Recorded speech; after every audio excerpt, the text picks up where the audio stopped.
नमस्कार, मैं रूपाली आप सबका स्वागत करती हूँ आप ही के चैनल पर, जिसका नाम है आज के हिस्टोरिकल लड़की। शारदा देवी यह ब्रह्मदेव जी की शक्ति है। जागृत, स्वप्न, सुषुप्ति और तुर्यावस्था के विषय में हमने पिछले भागों में जानकारी ली है। तुर्यावस्था वह अवस्था है जिसमें साधक की सच्चा ज्ञान प्राप्त करने की शुरुआत हो जाती है। शारदा देवी यह तुर्यावस्था के रूप में ब्रह्मदेव जी के अत्यंत निकट होकर भी वह ब्रह्मानुभव नहीं है। ब्रह्मदेव मतलब सच्चिदानंद में से सद, सद मतलब सदा सत्य जानने वाले, निराकार जिन्हें कोई आकार नहीं और हर कण कण में जिनका अस्तित्व है, अनादि जो नित्य अस्तित्व में है, अपरिवर्तनीय जिसमें बदल नहीं होता और अकृत्रिम ऐसे तत्व। कोई भी साधक किसी भी प्रकार की साधना में कितने भी ऊंचे स्तर पर क्यों न पहुंच जाए, लेकिन वो साधना साधक ने की हुई होने के कारण कृत्रिम होती है। कृत्रिम साधना से अकृत्रिम तत्व मतलब अहम ब्रह्मास्मि, शिवोहम या एकोहम यह स्थिति कभी भी प्राप्त नहीं की जा सकती है। यहाँ सच्चा आत्मज्ञान प्राप्त करने के बाद साधक को जो अहम ब्रह्मास्मि यह बोध होता है, उस विषय में हम बात कर रहे हैं। कुछ लोग अपने अहंकार को संतुष्ट करने के लिए जो अहम ब्रह्मास्मि, शिवोहम या एकोहम कहते हैं, हम उस विषय में बात नहीं कर रहे हैं। सच्चे आत्मज्ञान को प्राप्त करने के लिए भी सर्वप्रथम साधक के अहंकार को नष्ट करना पड़ता है। जिस साधक के मन में अहंकार है, वह साधक सच्चे आत्मज्ञान की सीढ़ियां नहीं चढ़ सकता है। हमने पिछले भाग में परा, पश्यंती, मध्यमा और वैखरी वाणी समझते समय कृत्रिम साधना की जानकारी ली है।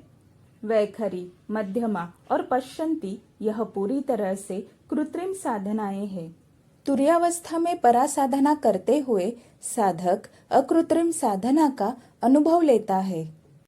साधना करते समय अपने इष्ट देव या सद्गुरु जी में देहभान भुलाकर तल्लीन हो जाना, यह अकृत्रिम साधना की शुरुआत है। जहाँ तुर्यावस्था समाप्त होती है, वहाँ साधक को अहम ब्रह्मास्मि यह स्थिति प्राप्त होती है। उस स्थान पर साधक का अपना अस्तित्व ही नहीं रहता है। साधक सदैव अपने सद्गुरु इष्ट देव में लीन रहता है। हर समय अपने सद्गुरु या इष्ट देव जी का चिंतन, ध्यान में, मन में, स्वप्न में उनके ही विचार, ऐसी अवस्था होती है। उनका अपना अस्तित्व अपने सद्गुरु इष्ट देव में विलीन हो जाता है। इसे ही आत्मा का परमात्मा में विलीन होना कहा जाता है। अहम ब्रह्मास्मि या शिवोहम मतलब मैं ही ब्रह्म हूँ, मैं ही शिव हूँ, या एकोहम मतलब मैं और परमात्मा एक ही है। इस तरह से अर्थ ना निकालकर जब हम इसका अर्थ सिर्फ ब्रह्म अस्तित्व में है, सिर्फ शिव अस्तित्व में है, सिर्फ परमात्मा मतलब सद्गुरु जी ही अस्तित्व में है, मेरा अस्तित्व पूरी तरह से उनमें विलीन हो चुका है, नष्ट हो चुका है, इस तरह से अर्थ को समझते हैं, उस वक्त उस साधक के मन का अहंकार नष्ट होकर संपूर्ण समर्पण की भावना निर्माण हो जाती है। और जहाँ पर स्वयं का अस्तित्व ही नष्ट हो जाता है, सिर्फ परमात्मा, इष्ट गुरु या सद्गुरु जी का ही अस्तित्व रह जाता है, उस समय साधक द्वैत भावना से अद्वैत भावना में पहुंच चुका होता है। साधना करते समय साधक जब द्वैत भावना से अद्वैत भावना में आता है, तब उसे सच्चा आत्मज्ञान प्राप्त होता है।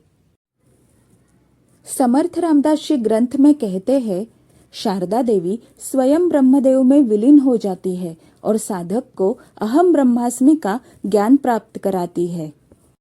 शारदा देवी, लक्ष्मी देवी और पार्वती देवी, इन्हें जगत माता कहा जाता है। तीनों देवियां इस सृष्टि में माया के रूप में विद्यमान रहती है। तीनों को महामाया कहा जाता है। यह सत्व, रज और तम इन तीन गुणों के आधार पर पूरी सृष्टि में व्याप्त होती है। सत्व गुण ज्ञानशील होता है, रजोगुण यह क्रियाशील होता है, तमोगुण यह निष्क्रिय या अज्ञानशील होता है। मनुष्य के 6 शत्रु मतलब षडरिपु, मद, मोह, मत्सर काम, क्रोध, लोभ और सातवां सबसे बड़ा विकार है अहंकार। जिस मनुष्य में तमोगुण प्रबल होता है उसमें इन 7 में से एक या एक से अधिक दुर्गुण पाए जाते हैं। ईश्वर तत्व का आकलन करना, अनुभव लेना, यह ज्ञानशील सत्व गुणों द्वारा होता है।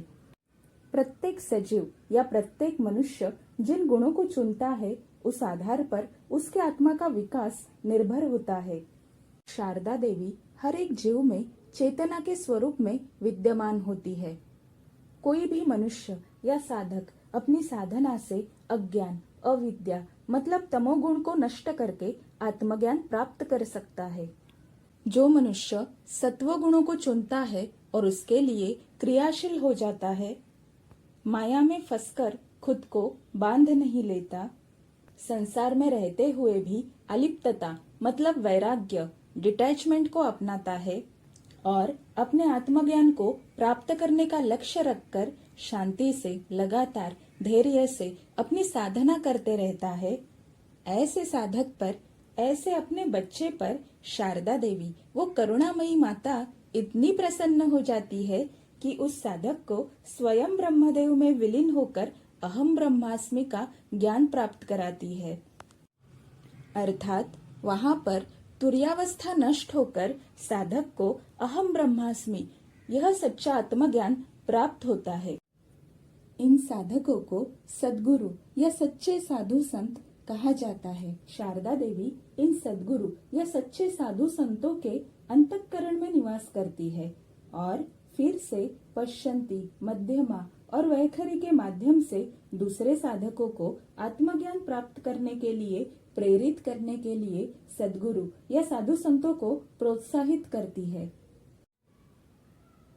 समर्थ रामदास जी ग्रंथ में कहते हैं, तुर्यावस्था में पहुंचने के बाद संतों को जो शांति का अनुभव होता है, सच्चा ज्ञान प्राप्त करने के बाद जो वैराग्य वृत्ति मतलब डिटैचमेंट आती है, आत्मज्ञान प्राप्त होने के बाद जो निरपेक्षता आती है, यह सब शारदा जी के ही अलग अलग रूप है।